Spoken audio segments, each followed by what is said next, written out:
Great tweet last night, by the way. I know you're probably thinking only about football. It feels like name, image, and likeness is on the horizon. There's a big Supreme Court case that's going to impact that. Have you given that any thought, how you guys will handle it or who will handle it for you? Or do you feel like it's still a ways away? No, we've had very, a lot of talk about it. And I think there's uncertainty right now of where in the spectrum of where this thing lands, that's hard a little bit to plan too much going forward. There's kind of a wide open thing, and then there's some restrictive things, and there's somewhere in between. So until that works itself out, we're kind of in a holding pattern, other than, we're really, putting things in motion to make sure that, we're ready to roll. We're ready to help our guys in this space, because certainly Ohio State, with the amount of exposure that these guys get and the amount of interactions we get on social media, there's going to be unbelievable opportunity for these guys in that area. So, we're going to kind of wait and see when the ruling's made, and then we'll start to implement, our support for these guys. In the end, we can't provide anything for them other than support and education.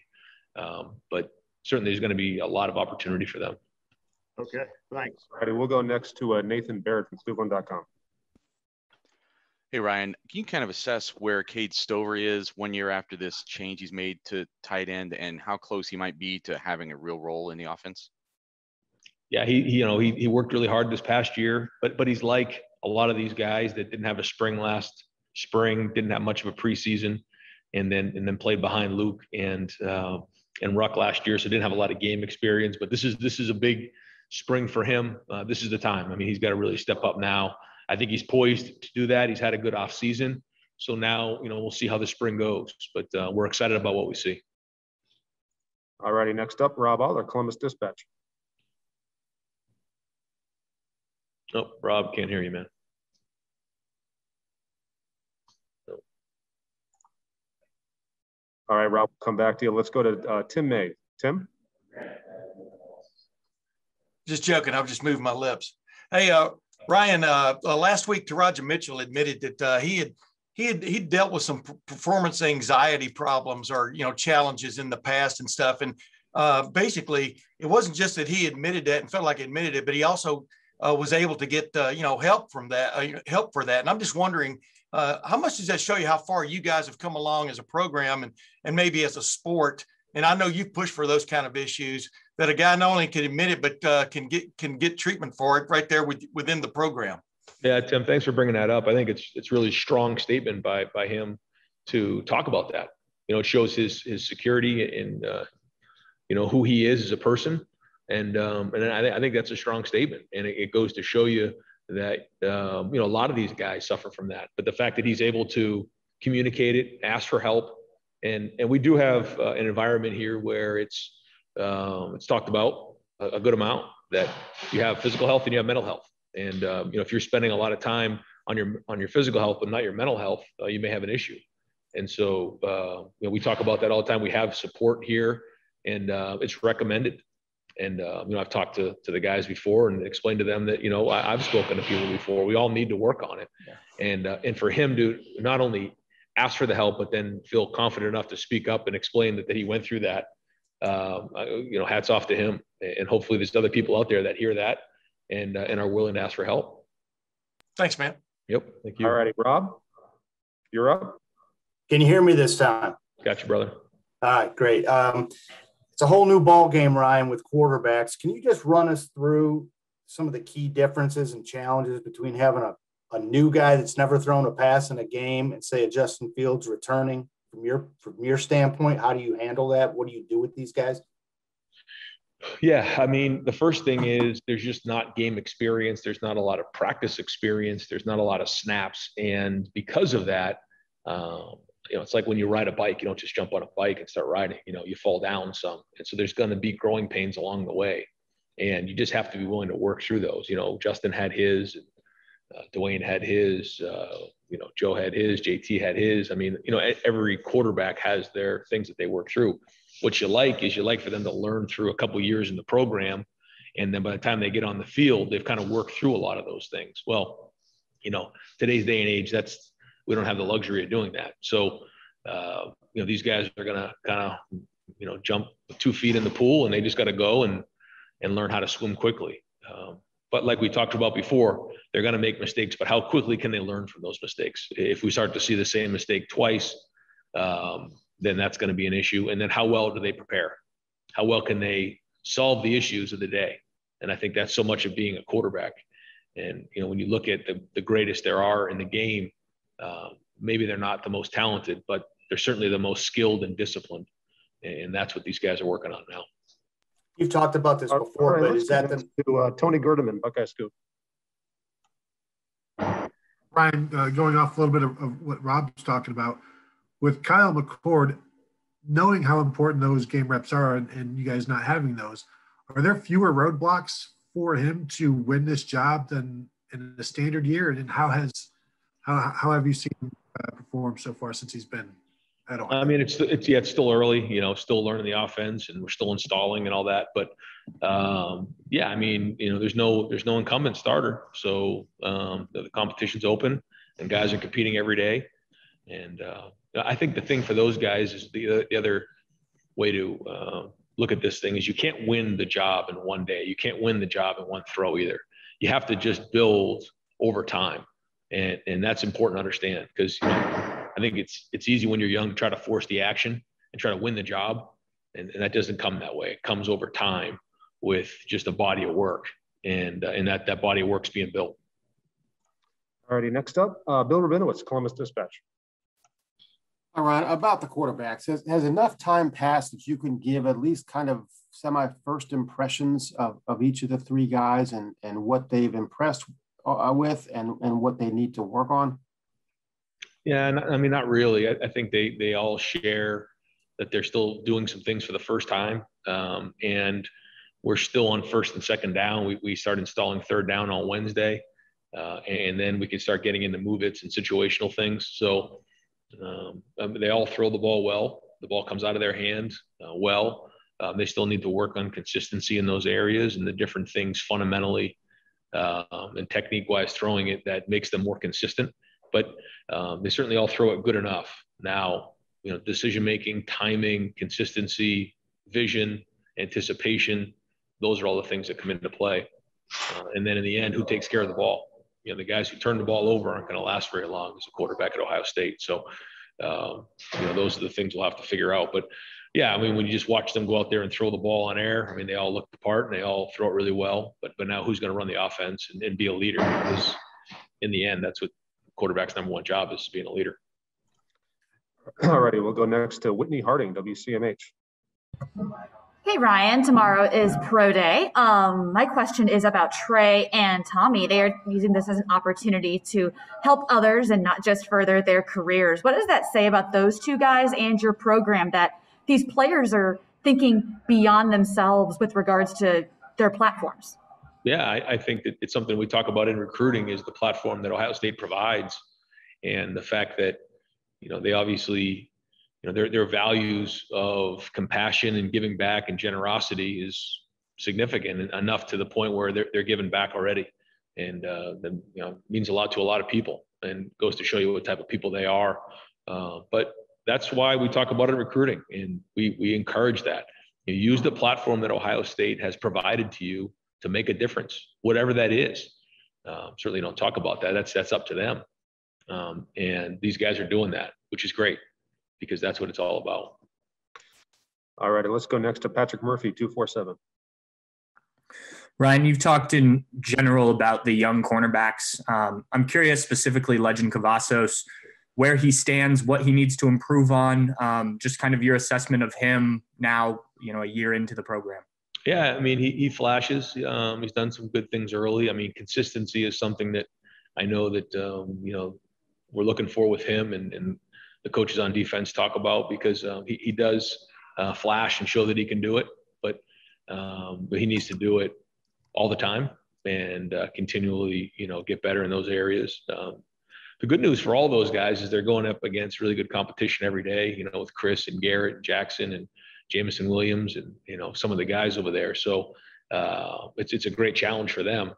But it can't just be, you know, one or two plays. It's got to be consistency. And you know, as you know, we start playing against you know, some really good players in our league, and you know, we got to bring it every time, and we're going to continually get challenged out there. So cornerback is a unique position. You know, you have to bring it every play, and you have to have a short memory, and so those guys are all competing at it, and they're growing, they're getting better, they're given you know, good day's work every day. So as long as they keep stacking those days, they're going to continue to get better.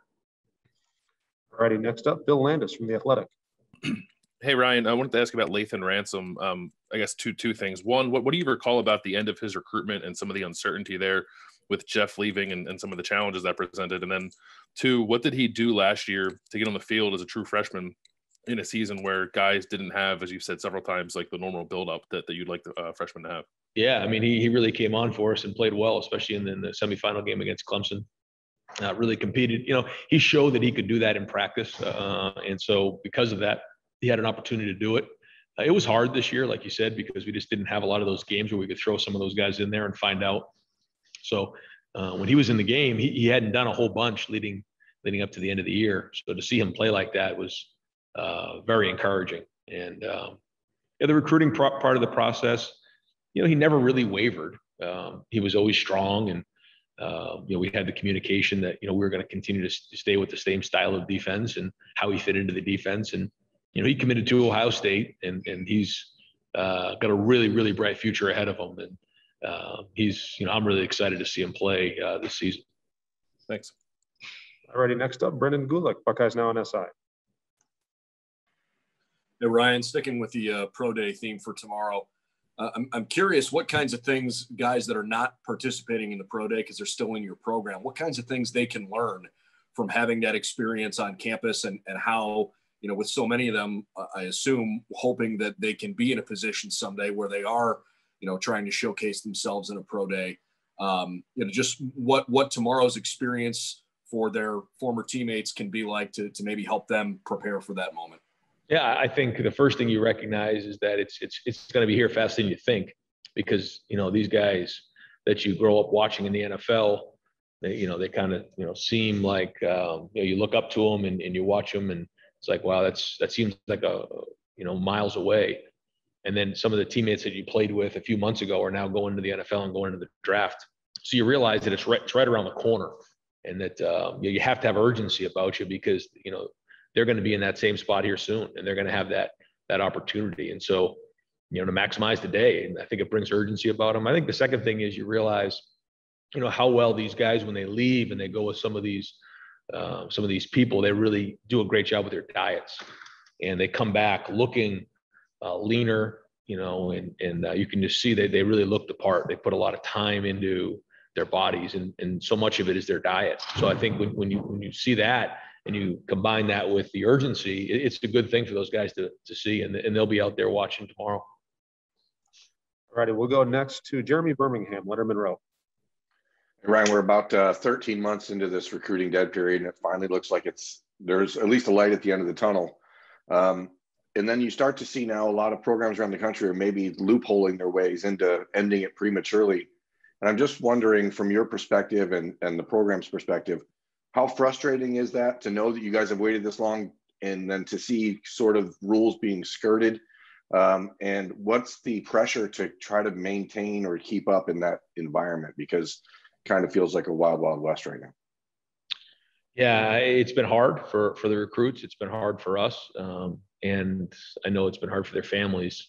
And you know, people are dying to get on campus, and but we're in a dead period right now, and you know, we're always going to do things the right way here, and you know, if there's people out there that aren't, then shame on them, you know, and if recruits want to go to a place like that is going to go bend the rules, if that's what's going on, then you know, more power to them. But that's not how we're going to do it here. We're always going to do things in a first-class manner, and be above board with everything.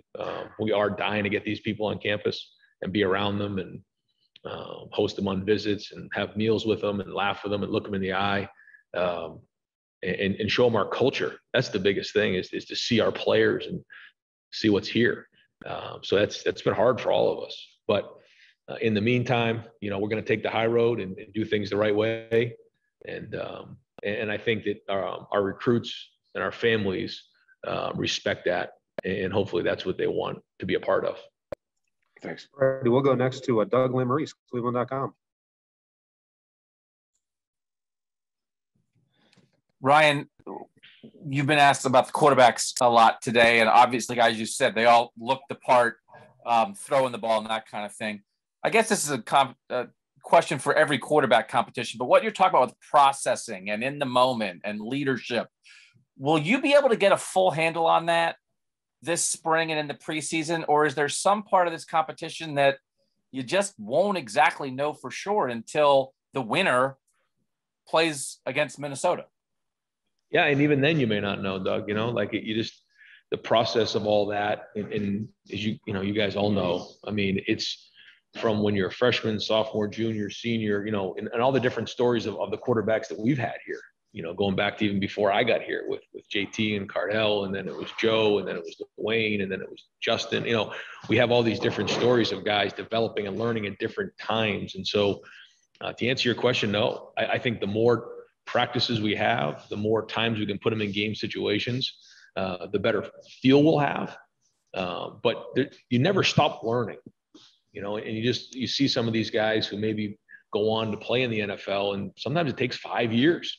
Sometimes it takes 1 year. Sometimes it takes 2 years. You just don't really know. And so as long as they continue to get better and keep growing, then we're going to keep working with them and try to figure it out. I'd love to sit here and tell you that I think we'll have a great feel for it in 2 weeks or 3 weeks or in the 5th practice of preseason, but I don't think so. I do think the more we're around them, the more we get a feel for it and the more it kind of shakes out.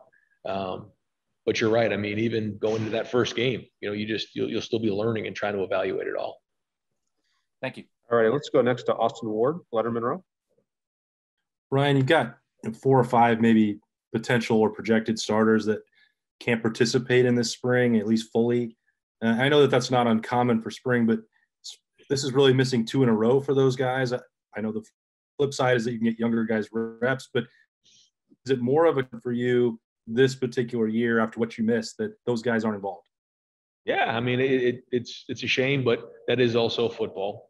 And, whether it's an injury or COVID or, I mean, there's just these type of things you have to work through, and everybody has their own journey along the way. And, you try not to dwell on it. Certainly you don't like it. You hate it. Drives you nuts. It keeps you up at night. But we're just going to have to push through it. The good news is there are a lot of guys healthy, a lot of guys practicing, and the effort's been excellent. I think that the focus on fundamentals and techniques has been excellent, because in the end, that's what it's going to come down to is effort, fundamentals, and techniques. That's your foundation that you're building. And then we keep going from there. But yeah, it's a shame for some of these guys who won't be able to do it, but we'll just try to get them healthy as fast as we can and get them into practice in preseason. All right, let's go next to Dan Hope, 11 Warriors. Hey, Ryan, if you have NFL coaches, scouts coming up to you tomorrow asking you, why they should draft Justin Fields, what are the biggest things you're going to tell them? Well, the first thing is I think when you look at the way he competes on the field, that speaks for itself. Not only his ability to throw the ball, but his size, ability to make plays. He's a winner. He's tough, really smart. And, he picks things up really quickly. So, whatever they teach in terms of a scheme, he's going to pick that up very, very quickly. And he's very, very competitive. So when you combine the talent, the size, the arm strength, his competitiveness, his toughness, his intelligence, I mean, it kind of checks all the boxes. And if you were trying to design a quarterback, to me, Justin fits that prototype. Now, hasn't played 4 or 5 years of college football. So the good news is he's got a really, really high ceiling.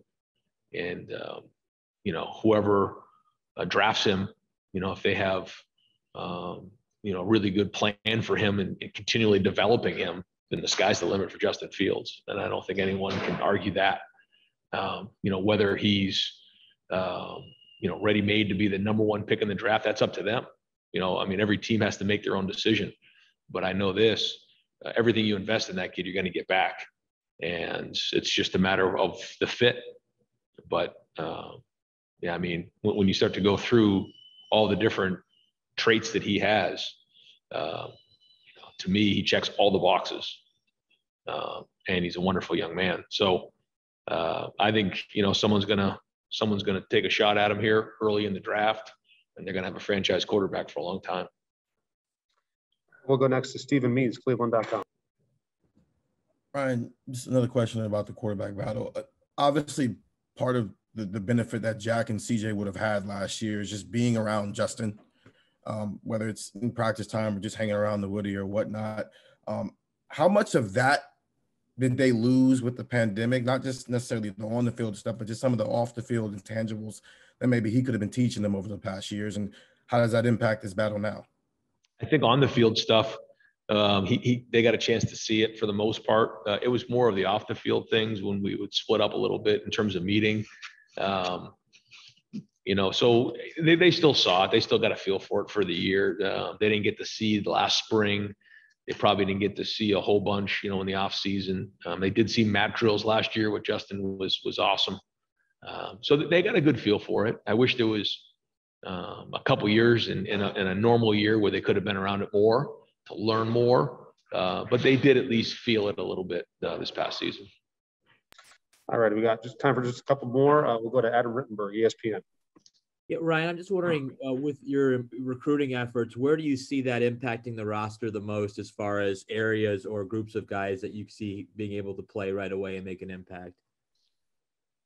You talking about in the next year's class? Yeah, well, just the collective recruiting you've had, maybe this past class and the year before. Where do you see that maybe helping you guys the most here this coming season? Let's see.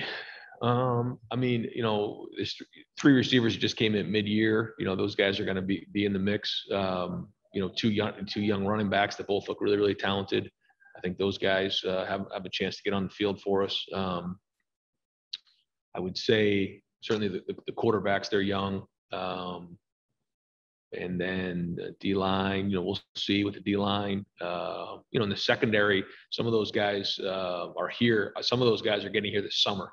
So it'll be interesting to see who of those guys can get on the field because, like you said, that's a position where, we could use some depth there and use some guys getting on the field. So that'll be fun to watch some of those young guys, certainly in the secondary, competing. I will go next to Heather Dinich, ESPN. Hey, Ryan, what do you hope this fall looks like after going through the year that you did in terms of playing in a pandemic? What can't you wait to get back to normal? What do you really hope this season looks like 1 year after the pandemic? I hope it looks as normal as possible, staying safe. And I know that the vaccines are now available for all of our players here, this week, and those guys have to sign up on their own to get it. But I know it's available for all of our staff, and so that's exciting. And so, hopefully it can be as normal as possible. I think the most exciting thing, as a coach is that 2 things. One, we're able to continue to work to get better and without having any interruptions and have a normal lead up to the season. And then 2, having, fans back in the stands for our players to get that, response and feedback after a great play and that support when you walk in the stadium, because call it for what it is. That's part of the reason why these guys play. They love it. They love playing in front of fans, and they didn't have that this past year. So I'd say those are probably the 2 areas I'm most excited about. All right, we're going to go with 3 more. First one is Tom Van Aaron, ESPN. Hey, Ryan, to go back to the question about the dead period in recruiting, when that dead period is lifted, what do you see recruiting in person looking like for those first few months? Do you plan on testing recruits that visit? Are you going to have smaller visit groups?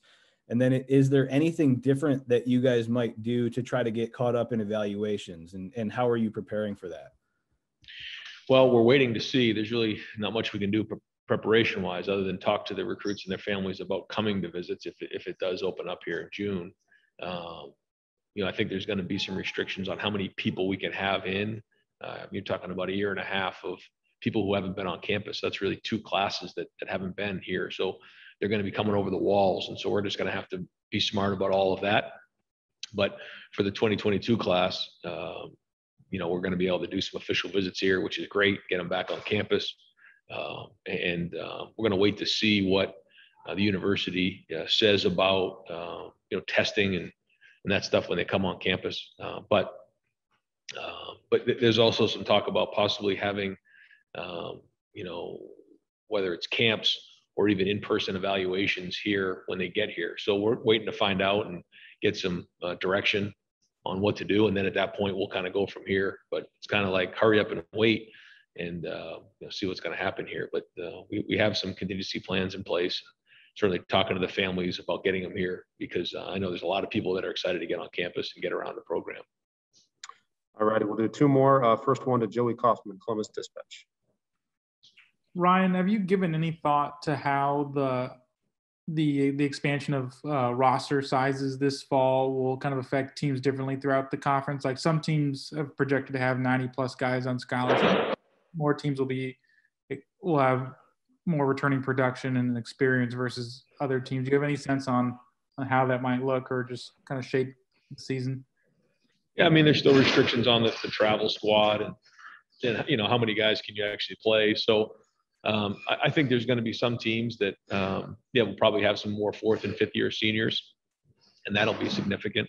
You know, for us, a lot of those guys, whether you say it's fortunate or not, I don't know. But, you know, they leave to go on to the NFL. They typically don't stay around for that 4th and 5th year. The good news is they're good players. The bad news is they're not here for that 4th and 5th year. And certainly the 4th and 5th year guys that are in our program, really, they bring the leadership and maturity that you need to make, you know, championship runs. And so you know, we try to, you know, really foster their leadership. And so the more of those guys we can have around, the better for us. So we certainly want those guys around, and you can't play all of them. You know, NFL rosters are, you know, right around 53, and then you know, have a few travel squad guys or practice squad guys, and then, you know, for us, we're at 85. So, you know, getting, you know, north of that to 90, you know, I don't think it's going to really make a difference in the end, other than the fact that there's going to be maybe some more 4th and 5th year guys on some rosters and some more veteran leadership, I would think. All righty, we'll wrap it up today with Steve Hellwagon, 247.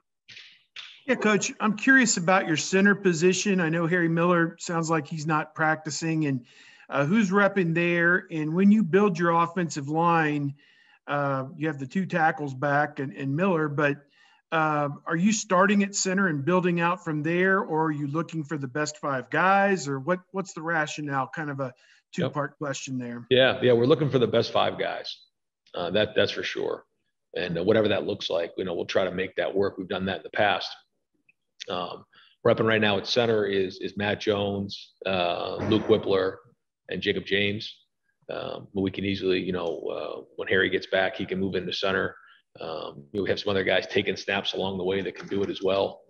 So we'll look for the top, you know, like you said, the best 5 guys, and then we'll try to make it work from there. And so far, you know, I got to give Matt credit. He's done a nice job in there. Done a really good job, you know, and it hasn't really done a whole bunch of that leading into the season. And then I think Luke's had a pretty good off season. He's gotten stronger, so that's been great. As another guy who really needs a spring. And then I got to give Jacob credit. Jacob really did a great job this off season, growing up and getting stronger. Still a long way to go for a lot of these guys, but steps in the right direction, and that's what spring ball is all about. Thank you. All righty, Coach. Thank you very much for your time. Appreciate it today. Sure. Thanks, guys. Thanks for watching. Be sure to click on that subscribe button so you don't miss a single thing, and come visit us over at BuckeyeGrove.com for all the best Ohio State information on the web.